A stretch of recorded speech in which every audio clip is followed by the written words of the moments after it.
Bismillahirrahmanirrahim. This is Usman Ali from Reed Foundation College, Banala.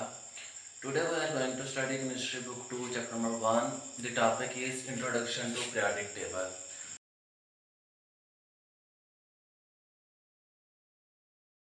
इस lecture में हम देखेंगे कि periodic table की जरूरत क्यों पेश आई, periodic table होता क्या और इसके फीचर्स कौन कौन से हैं।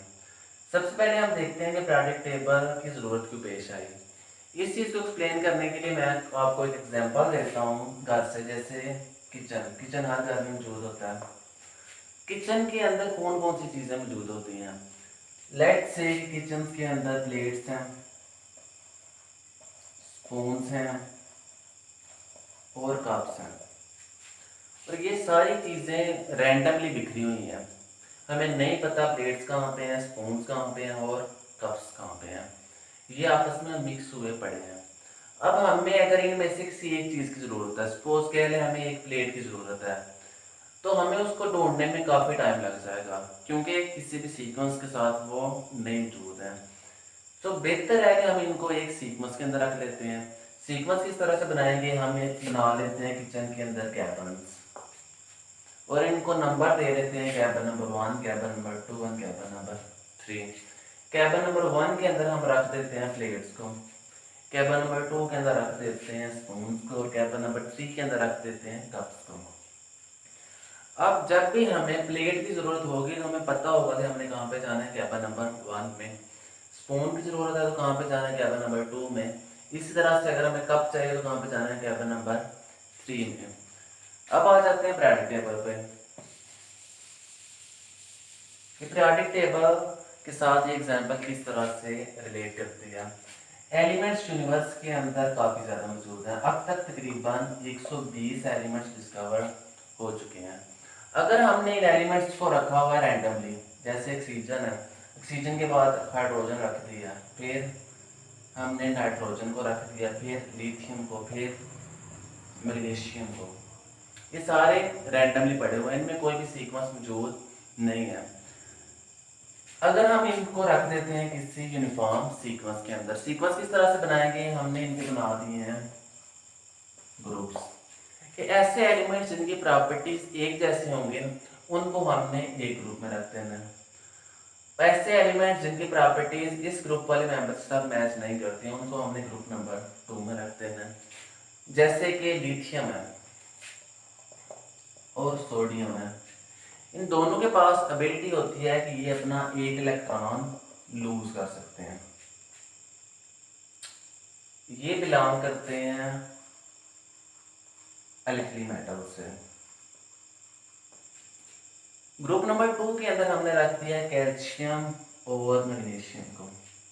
इनके अंदर एबिलिटी है कि ये 2 इलेक्ट्रॉन लूज कर सकते हैं।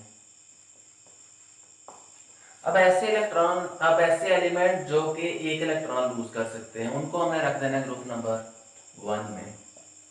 ऐसे एलिमेंट्स जो कि 2 इलेक्ट्रॉन लूज कर सकते हैं उनको हमने कहाँ पे रख देना है, ग्रुप नंबर 2 में। अब जब भी बात होगी किसी ऐसे एलिमेंट की जो कि एक इलेक्ट्रॉन लूज कर सकता है तो आपको पता होगा कि हमने कहाँ पे जाना है, ग्रुप नंबर 1 में, और ये एलिमेंट यहाँ पे पड़ा होगा। अगर बात होती है किसी ऐसे एलिमेंट की जो कि 2 इलेक्ट्रॉन लूज कर सकता है तो आपको पता होगा कि हमने ग्रुप नंबर 2 में जाना है। अब यहाँ पे एक ग्रुप है नोबल गैसेस का। नोबल गैसेस अनर्ट होती हैं, ये किसी के साथ रिएक्शन नहीं करती हैं क्योंकि इनका आउटर मोस्ट शेल कंप्लीट होता है। अब सपोज कर लें बात होती है किसी ऐसे एलिमेंट की जो किसी के साथ भी रिएक्ट नहीं कर रहा, जैसे कि नियॉन। अब आपको पता होगा कि मैंने नियॉन को ढूंढा तो मैंने कहाँ पे जाना है, नोबल गैसेस के ग्रुप में। ये फायदा जी पीरियोडिक टेबल का।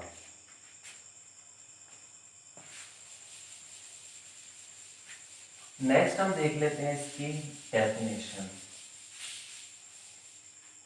कि पीरियोडिक टेबल एलिमेंट्स को अरेंज कर देता है एक सिस्टमैटिक वे में।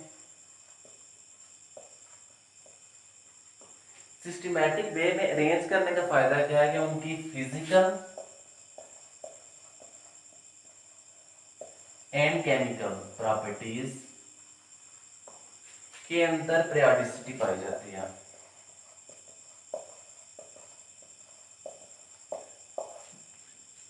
इसका मीनिंग है कि एक सीक्वेंस पाया जाता है। अपलियाडिसिटी का मीनिंग क्या है? एक सीक्वेंस पाया जाता है।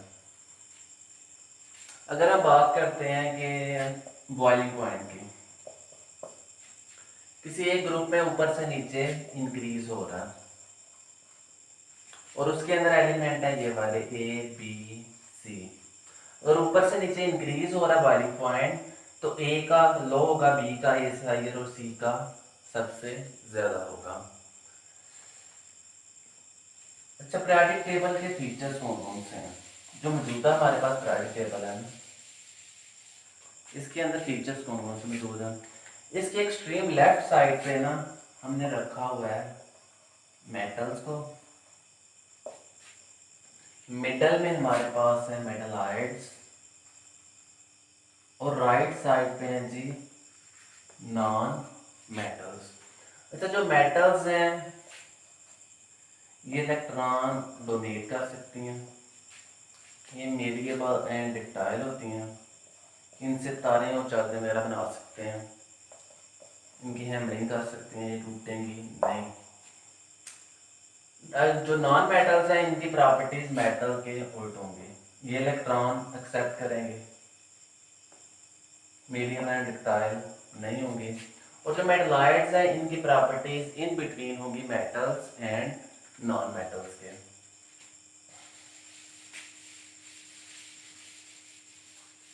एक जैसे एलिमेंट्स को हमने रखा हुआ है एक ग्रुप में, ग्रुप के अंदर जो एलिमेंट्स होंगे उनकी प्रॉपर्टीज सेम होंगी, और क्योंकि इनके जो आउटर मोस्ट शेल में इलेक्ट्रॉन्स हैं ना